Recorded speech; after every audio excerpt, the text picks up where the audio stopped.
नमस्कार साथियों, सुगम विद्या क्लासेज में आप सभी का हार्दिक स्वागत है। आज अपना टॉपिक है टेंस, यानी टेंस क्या होते हैं। अपन का जो पार्ट्स ऑफ स्पीच चल रहा था उसके अंदर मैंने आपको सबसे पहले नाउन करवाया था, उसके बाद में प्रोनाउन, उसके बाद में एडजेक्टिव और उसके बाद में वर्ब। आज अपना टॉपिक स्टार्ट होगा, उसे अपन बोलेंगे टेंस, यानी काल क्या होते हैं। तो अपन टेंस से पूरे एक एक करके पूरी डिटेल के साथ में पढ़ेंगे और जो भी आपके कंसेप्ट वगैरह हैं वो पूरे कंसेप्ट अपन क्लियर करेंगे। और जो भी आपका डाउट वगैरह है तो आपको कमेंट बॉक्स में हमें पूछते रहना है, ताकि हम आपके डाउट को भी पूरी तरह से क्लियर करने की पूरी कोशिश करेंगे। तो आज अपन स्टार्ट करते हैं टेंस, यानी काल क्या होते हैं। टेंस को अपन हिंदी में बोलते हैं काल। क्या बोलते हैं? काल। यानी टेंस का मतलब ये होता है जो टाइम के बारे में अपन को बताता हो। तो सबसे पहले अपन इसकी डेफिनेशन देखेंगे, यानी इसकी परिभाषा क्या होती है। तो यहाँ पर अपन इसकी डेफिनेशन देखेंगे। A form of a verb that shows if something happens in past, present और फ्यूचर इज कॉल्ड टेंस। यानी ऐसी घटना जो कोई भी चीज़ कोई घटित हो रही है वो बता रही हो। क्या बता रही हो? कि कोई घटना किस में हुई हो, या तो पास्ट यानी भूतकाल के अंदर, या प्रेजेंट यानी वर्तमान काल में, या फिर फ्यूचर में होने वाली हो, वो घटना के बारे में अपन को बताते हैं, उसे अपन क्या बोलेंगे? उसे अपन टेंस बोलेंगे। अब अपन इसकी जो फॉर्म जो डेफिनेशन है उसे अपन हिंदी में पूरी तरीके से अच्छे से समझने की पूरी कोशिश करेंगे। क्रिया का, यानी जो वहाँ पर वर्ब होगी, क्रिया का काल, यानी काल कौन सा हो सकता है, यानी टेंस भूत, वर्तमान या भविष्य में कुछ घटित होने का अर्थ देने वाला क्रिया रूप होता है, वो क्या कहलाता है? वह काल कहलाता है, यानी उसे अपन टेंस बोलेंगे। आगे अपन देखते हैं टेंस, यानी टेंस है वो उसके कितने टाइप होते हैं। तो अपन ऐसे मानेंगे there are 3 types of tense, यानी टेंस के 3 प्रकार होते हैं। कौन कौन से होते हैं? एक तो प्रेजेंट, यानी जिसे अपन बोलते हैं वर्तमान काल। सेकंड है पास्ट टेंस, जिसे क्या बोलेंगे? भूतकाल, यानी जो बीता हुआ है। और वर्तमान काल क्या है? जो भी चल रहा है। पास्ट टेंस बीता हुआ, और फ्यूचर यानी भविष्यत काल, यानी आने वाला, उसे अपन क्या बोलेंगे? उसे अपन बोलेंगे फ्यूचर टेंस। जैसे अपन एग्जांपल से समझते हैं, प्रेजेंट यानी आज, जैसे ट्यूसडे यानी आज क्या वार है? मंगलवार, तो आज क्या हो गया? वो अपना प्रेजेंट है। पास्ट जैसे मंडे, जो सोमवार था वो बीत गया, वो क्या हो गया? वो पास्ट हो गया। और फ्यूचर क्या होगा? यानी जो वेडनेसडे, यानी जो आने वाला होगा उसे अपन वेडनेसडे, तो वो अपने लिए फ्यूचर होगा, यानी आने वाला। आगे अपन देखते हैं। तो सबसे पहले अपन कौन से टेंस को पढ़ेंगे? प्रेजेंट को। यानी प्रेजेंट के अंदर भी 4 टाइप के टेंस होते हैं। कौन कौन से होते हैं? Present simple, present continuous, present perfect and then present perfect continuous. सबसे पहले अपन ने टेंस देखा। टेंस के अंदर 3 टाइप थे। कौन कौन से थे? प्रेजेंट सिंपल, प्रेजेंट, सेकंड था पास्ट, और थर्ड था फ्यूचर यानी भविष्य। तो सबसे पहले अपन ने देखा प्रेजेंट टेंस। प्रेजेंट टेंस के अंदर अपन एक एक करके पूरे उसके टाइप को अपन पूरी डिटेल के साथ में पढ़ेंगे। तो सबसे पहले कौन सा अपन टाइप देखेंगे? प्रेजेंट सिंपल, यानी जो प्रेजेंट सिंपल होगा उसे। उसके बाद में अपन देखेंगे प्रेजेंट कंटिन्यूस, उसके बाद में present perfect and after that present perfect continuous. यानी प्रेजेंट टेंस है उसके भी 4 टाइप होते हैं। तो अपन एक एक करके अच्छे से इसे देखेंगे। तो जो प्रेजेंट सिंपल होता है, यानी वर्तमान काल, जिसकी हिंदी में पहचान होती है, उसके स्ट्रक्चर, यानी कोई भी हिंदी का सेंटेंस होगा उसके पीछे उसकी हिंदी की पहचान के अंदर जैसे ता है, ती है, ते हैं, ऐसे ये वर्ड आएंगे। तो अपन को क्या समझना है कि वो टेंस है, यानी वो वहाँ पर एग्जाम्पल, यानी कोई भी सेंटेंस दिया हुआ होगा वो प्रेजेंट सिंपल का एग्जाम्पल होगा। जैसे मैं खेलता हूँ, मैं पढ़ता हूँ, वह लिखता है, वह रोता है, वह आता है, वह जाता है। ये जितने भी एग्जाम्पल हैं ये प्रेजेंट सिंपल के एग्जाम्पल होंगे। अपन इसका स्ट्रक्चर भी देखेंगे और इसके सेंटेंस और इसकी डेफिनेशन वगैरह अपन पूरी डिटेल के साथ में पढ़ने की पूरी कोशिश करेंगे। तो अपन सबसे पहले देखते हैं एग्जाम्पल, यानी पहले अपन एक एक करके सेंटेंस देखेंगे ताकि अपन को आगे भी और अच्छे से समझ में आ सके। तो अपन शुरुआत करते हैं यहाँ से। आई एम ए स्टूडेंट, यानी मैं छात्र हूँ, तो ये क्या हो गया? ये प्रेजेंट सिंपल का सेंटेंस है। वी आर फार्मर, यानी हम लोग किसान हैं। द गर्ल इज इंटेलिजेंट, यानी लड़की तेज है या फिर होशियार अपन बोल सकते हैं। आई हैव अ कंप्यूटर, यानी मेरे पास कंप्यूटर है। शी हैज़ अ डॉल, यानी उसके पास गुड़िया है। तो ये सब किसके एग्जाम्पल हैं? ये present simple. You have a car, तुम्हारे पास में कार है। तो ये सब हैं वो प्रेजेंट सिंपल के एग्जाम्पल यहाँ पर दिए हुए हैं। जैसे आगे अपन और देखते हैं। आई राइट यानी मैं लिखता हूँ। वी रीड हम लोग पढ़ते हैं। द गर्ल सिंग यानी लड़की गाती हैं। दे डांस वे लोग नाचते हैं। बॉयज प्ले यानी लड़के खेलते हैं। रेखा ईट्स यानी रेखा खाती है। तो अपन ने यहाँ पर देखा, जैसे आई एम स्टूडेंट यानी मैं एक छात्र हूँ, तो ये कौन सा है, प्रेजेंट सिंपल का हो गया। वी आर फार्मर्स, और यहाँ पर जो एम और आर यहाँ पर दिए हुए हैं, यहाँ पर एक इसे अपन हेल्पिंग वर्ब नहीं मानेंगे। यदि यहाँ पर कोई मेन वर्ब आती है और अपन इसे हेल्पिंग वर्ब मानेंगे तो ये प्रेजेंट कंटिन्यू के एग्जाम्पल हो जाएंगे। लेकिन यहाँ पर है जो मेन वर्ब नहीं है तो अपन इसे प्रेजेंट सिंपल के अंदर मानेंगे। और यहाँ पर है जैसे आई राइट यानी मैं लिखता हूँ। थोड़ी देर पहले भी मैंने आपको बताया था स्टार्टिंग में कि यहाँ पर इसकी हिंदी में की पहचान क्या होगी। कोई भी सेंटेंस होगा उसके पीछे ता है, ती है, ते हैं, ये वर्ड आते हैं। जैसे मैं खेलता हूँ तो ये पीछे यहाँ पर आगे इसकी पहचान। हम लोग पढ़ते हैं तो यहाँ पर ते हैं। लड़की गाती है तो यहाँ पर ती है। वे लोग नाचते हैं तो यहाँ पर क्या हो गया, ते हैं। लड़के खेलते हैं तो ये क्या हो गया, ते हैं। रेखा गाती है, तो ये जितने भी पीछे हैं ता हैं, ती हैं, ते हैं, ये सब हिंदी की पहचान है। इसे अपन इंग्लिश में क्या बोलेंगे, I write, we read, girl sings, they dance, boys play और रेखा ईट्स। ये जितने भी एग्जाम्पल थे ये प्रेजेंट सिंपल के थे। आगे अपन देखेंगे इसका स्ट्रक्चर, यानी कोई भी अपन सेंटेंस बनाते हैं तो सेंटेंस को एक स्ट्रक्चर से अपन उसे अच्छे से बना सकते हैं। तो अपन अच्छे से स्ट्रक्चर भी देखेंगे। तो स्ट्रक्चर बनाने के लिए अपन के पास में 3 चीज़ों का होना बहुत ज़्यादा जरूरी है। पहला सब्जेक्ट, सेकंड इज वर्ब और आफ्टर दैट ऑब्जेक्ट। सब्जेक्ट यानी कर्ता, जो काम को करने वाला है। फिर है वर्ब यानी क्रिया, और जो ऑब्जेक्ट यानी कर्म, यानी 3 चीज़ पास में अपन के होनी बहुत ज़रूरी है। तो यहाँ पर शॉर्ट फॉर्म आगे स्ट्रक्चर की लिखी हुई है। तो एस का मतलब होगा सब्जेक्ट यानी जो कर्ता होता है वो। फिर है वी का मतलब होता है वर्ब यानी क्रिया, और ओ का मतलब क्या होगा, ऑब्जेक्ट यानी अपना कर्म क्या है। A sentence is combination of S V O, यानी जो सेंटेंस होगा वो किस किस से मिलकर बनेगा। एक तो सब्जेक्ट होगा उसके अंदर, एक होगा ऑब्जेक्ट और after that subject plus verb और ऑब्जेक्ट, यानी एस वी ओ, ये इसका पूरा कंसेप्ट होगा। अपन देखते हैं यहाँ पर प्रेजेंट सिंपल स्ट्रक्चर, यानी प्रेजेंट सिंपल जो टेंस होता है उसका स्ट्रक्चर क्या होता है। तो जो सेंटेंस होते हैं उसके भी 4 टाइप होते हैं। कौन कौन से होते हैं, पहला होता है अफर्मेटिव, सेकंड होता है नेगेटिव, थर्ड होता है इंटरोगेटिव और फोर्थ होता है इंटरोगेटिव नेगेटिव। तो यहाँ पर होता है पहला सेंटेंस है अफर्मेटिव, जिसे अपन सकारात्मक वाक्य बोल सकते हैं। अफर्मेटिव, तो इसका अपन कैसे बनाएंगे, सब्जेक्ट यानी सबसे पहले अपन को क्या लेना है, सब्जेक्ट। फिर है वर्ब, जैसे एस का मतलब होता था सब्जेक्ट, यानी अपन का सब्जेक्ट यहाँ पर आ गया। फिर है वी का मतलब होता है वर्ब यानी क्रिया, तो वर्ब की कौन सी फॉर्म आएगी, वर्ब की फर्स्ट फॉर्म यहाँ पर आएगी।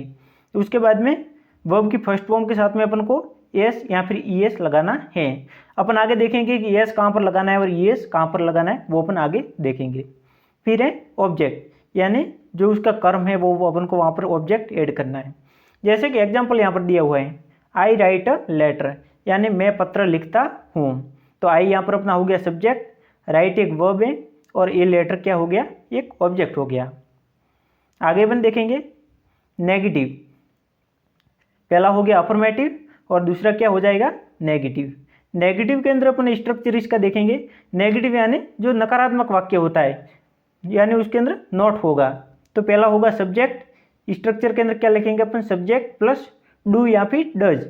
डू या फिर डज ये क्या है, ये इसकी हेल्पिंग वर्ब होती है, यानी सहायक क्रिया। और ये जो अफर्मेटिव होगा उसके अंदर अपन यूज नहीं करेंगे, इसकी जगह अपन वर्ब की फर्स्ट फॉर्म के साथ में क्या ऐड करेंगे, एस या ई एस। लेकिन जब अपन एस या ई एस नहीं लगाएंगे तो कोई भी नेगेटिव या फिर इंट्रोगेटिव सेंटेंस होगा तो उसके साथ में अपन क्या ऐड करेंगे, डू या फिर डज। उसके बाद में अपन नॉट ऐड करेंगे और नॉट के पास में फिर वर्ब की फर्स्ट फॉर्म और object.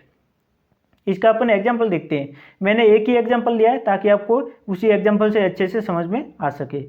I do not write a letter, मैं पत्र नहीं लिखता हूँ। तो यहाँ पर आई हो गया सब्जेक्ट, डू यहाँ पर जो डू नॉट है वो यहाँ पर हेल्पिंग वर्ब हो गया, और नॉट है वो एक नेगेटिव वर्ड है। राइट यहाँ पर एक वर्ब हो गई और ये लेटर क्या हो गया, एक ऑब्जेक्ट है। आगे अपन देखते हैं इंटरोगेटिव, यानी जो प्रश्नवाचक होता है उसे अपन क्या बोलेंगे, इंटरोगेटिव। तो इंटरोगेटिव के अंदर अपन को क्या करना है, जो भी अपन की हेल्पिंग वर्ब है उसे अपन को बिल्कुल जो सेंटेंस होता है उसके आगे अपन को रखना है। तो यहाँ पर डू या फिर डज, यानी दोनों साथ में कभी नहीं आएंगे, या तो डू आएगा या फिर डज। तो अपन आगे देखेंगे कि डू का यूज कहाँ पर होता है और डज का यूज कहाँ पर होता है, वो अपन आगे देखेंगे। तो सबसे पहले डू या फिर डज, फिर हो गया सब्जेक्ट, फिर वर्ब की फर्स्ट फॉर्म के साथ में यहाँ पर यस अपन नहीं लगाएंगे क्योंकि अपन के यहाँ पर डू या डज आगे आ गया है। और उसके बाद में अपन को क्या ऐड करना है, ऑब्जेक्ट।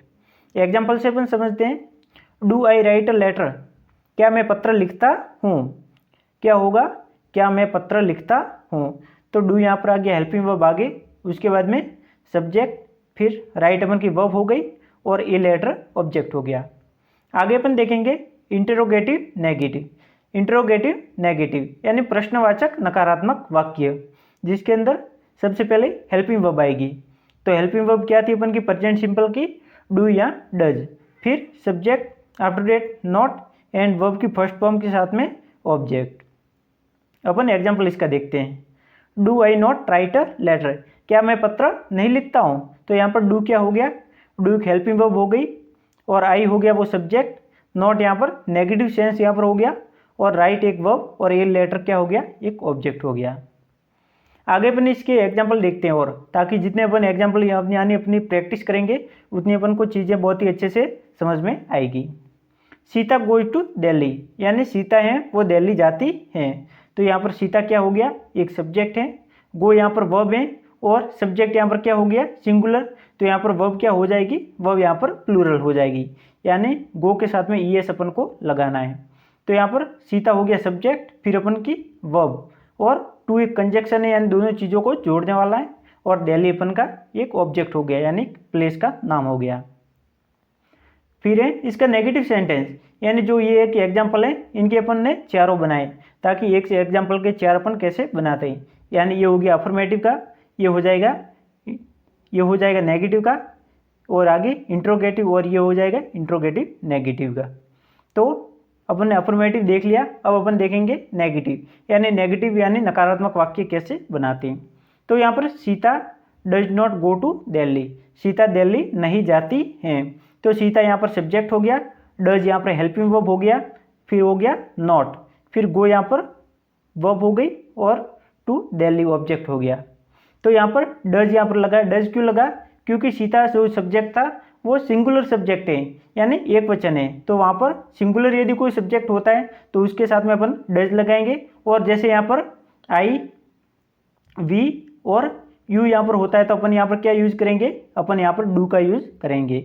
यानी जो प्लूरल सब्जेक्ट होंगे उनके साथ में डू का, और जो यहाँ पर यदि यहाँ पर सिंगुलर कोई सब्जेक्ट होता है तो उसके साथ में अपन डज का यूज करेंगे।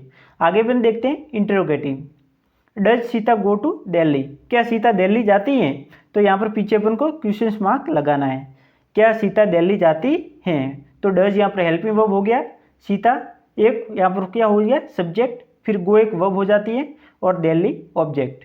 आगे हैं इंटरोगेटिव नेगेटिव, यानी प्रश्नवाचक नकारात्मक वाक्य, जिसे अपन हिंदी में बोलते हैं। तो यहाँ पर क्या हो जाएगा, does Sita not go to Delhi, क्या सीता दिल्ली नहीं जाती है। तो यहाँ पर डज एक अपन का हेल्पिंग वर्ब हो गया, सीता एक सब्जेक्ट है, नॉट यहाँ पर नेगेटिव सेंस के लिए जो नकारात्मक वाक्य को बताता है, और गो यहाँ पर वर्ब की जो यहाँ पर वर्ब दी हुई है, यहाँ पर गोज नहीं आएगा क्योंकि यहाँ पर ईएस है वो ऑलरेडी यहाँ पर पहले से जुड़ गया है, यानी डज का यूज यहाँ पर हुआ है तो अपन यहाँ पर गोज नहीं लगाएंगे, और गोज की बजाय अपन क्या लगाएंगे, केवल गो। फिर टू दिल्ली, ये अपन का ऑब्जेक्ट हो गया। तो आज अपन ने क्या क्या पढ़ा, एक बार अपन इसका क्विक रिवीजन करते हैं। सबसे पहले मैंने आपको बताया टेंस यानी काल क्या होता है, उसके बाद में मैंने आपको इसकी डेफिनेशन बताई क्या होती है। जो ऐसी कोई भी चीज़ जो घटित हो रही है वो किसके अंदर हो रही है, यहाँ तक किसी पास्ट के अंदर यानी भूतकाल के अंदर, या प्रेजेंट या फिर फ्यूचर के अंदर, तो उसे अपन क्या बोलेंगे, उसे अपन टेंस बोलेंगे। टेंस है वो कितने टाइप के होते हैं, तो टेंस 3 टाइप के होते हैं, present tense, past tense and future tense, यानी वर्तमान काल, भूतकाल और भविष्यत काल। उसके बाद में प्रेजेंट टेंस अपन ने देखा, प्रेजेंट टेंस के अंदर उसके 4 टाइप होते हैं, कौन कौन से होते हैं, present simple, present continuous, present perfect and after that present perfect continuous. उसके बाद में अपन ने स्टार्ट किया था प्रेजेंट सिंपल, यानी जो वर्तमान काल होता है उसका पहला भाग जिसे अपन बोलते हैं प्रेजेंट सिंपल। तो उसके मैंने आपको सबसे पहले एक एक करके एग्जाम्पल समझाए, और एग्जाम्पल के बाद में मैंने आपको बताया उसका स्ट्रक्चर, यानी कोई भी स्ट्रक्चर होता है उसे अपन कैसे बनाते हैं। तो स्ट्रक्चर बनाने के लिए अपन को वो 3 चीज़ों की ज़रूरत होती है। कौन कौन सी? सब्जेक्ट, वर्ब और ऑब्जेक्ट। सब्जेक्ट यानी जो काम को करने वाला, यानी कर्ता कौन है। फिर है वर्ब यानी क्रिया, और ऑब्जेक्ट का मतलब होता है कर्म। और sentence is a combination of subject, verb and object. और कोई भी सेंटेंस होता है उसके अंदर 3 चीज़ें होती हैं। एक तो होती है सब्जेक्ट जो कर्ता, फिर है वर्ब और ऑब्जेक्ट। उसके बाद में मैंने आपको एक एक करके इसके स्ट्रक्चर बताए कि अफर्मेटिव का स्ट्रक्चर क्या होता है। सब्जेक्ट प्लस वर्ब की फर्स्ट फॉर्म के साथ में एस या फिर ईएस और ऑब्जेक्ट। उसके मैंने आपको एग्जाम्पल भी एक एक करके बताए। आगे अपन ने देखा नेगेटिव, यानी नेगेटिव का क्या होता है। नेगेटिव के अंदर बिल्कुल अपन को सिंपल तरीके से नॉट को बीच में ऐड कर लेना है, और जो अपन की जो प्रेजेंट सिंपल की हेल्पिंग वर्ब होती है डू या फिर डज, वो अपन को वहाँ पर ऐड करनी है। जैसे subject plus do does plus not plus verb की फर्स्ट फॉर्म के साथ में ऑब्जेक्ट। फिर है इंटरोगेटिव। इंटरोगेटिव में मैंने आपको क्या बताया कि जो हेल्पिंग वर्ब होती है अपन को उसे आगे रख लेना है, यानी स्टार्टिंग में हेल्पिंग वर्ब आएगी, उसके बाद में सब्जेक्ट और फिर वर्ब की फर्स्ट फॉर्म के साथ में ऑब्जेक्ट, और लास्ट में था अपन का इंटरोगेटिव नेगेटिव, यानी जो प्रश्नवाचक नकारात्मक वाक्य होते हैं वो। तो उसे अपन को करने के लिए सबसे पहले हेल्पिंग वर्ब की ज़रूरत होती है। तो हेल्पिंग वर्ब अपन जो सेंटेंस होता है उसके सबसे आगे अपन रखेंगे। तो यहाँ पर डू डज पहले आ जाएगा, उसके बाद में सब्जेक्ट, फिर आएगा नॉट और वर्ब की फर्स्ट फॉर्म के साथ में ऑब्जेक्ट। तो साथियों आपके लिए 2 यहाँ पर प्रश्न मैंने दिए, जो आपको क्या करने हैं, कमेंट बॉक्स में आपको बताना है कि इसके चारों वाक्य सेंटेंस क्या होंगे। अफर्मेटिव यहाँ पर दिया हुआ है और इसका भी अफर्मेटिव, ये दोनों दिया हुआ है। जैसे पहला सेंटेंस है करीम ईट्स राइस, यानी करीम है वो चावल खाता है। तो इसका आपको अफर्मेटिव दिया हुआ है, आपको एक तो नेगेटिव बनाना है, एक इंटरोगेटिव, और एक आपको बताना है इंटरोगेटिव नेगेटिव। आपको इसका आंसर है जो कमेंट बॉक्स में नीचे टाइप कर लेना है। सेकंड ये जो सेंटेंस है कैट्स ड्रिंक मिल्क, यानी जो बिल्लियाँ होती है वो दूध पीती हैं। तो यहाँ पर इसका भी अफर्मेटिव ये दिया हुआ है, आपको इसी सेंटेंस का एक तो नेगेटिव बनाना है, एक इंट्रोगेटिव, और एक कौन सा बनाओगे, इंट्रोगेटिव नेगेटिव। ये सेंटेंस आपको बनाने के बाद में आपको कमेंट बॉक्स के अंदर नीचे इसका आंसर आपको दोनों के टाइप कर लेने हैं।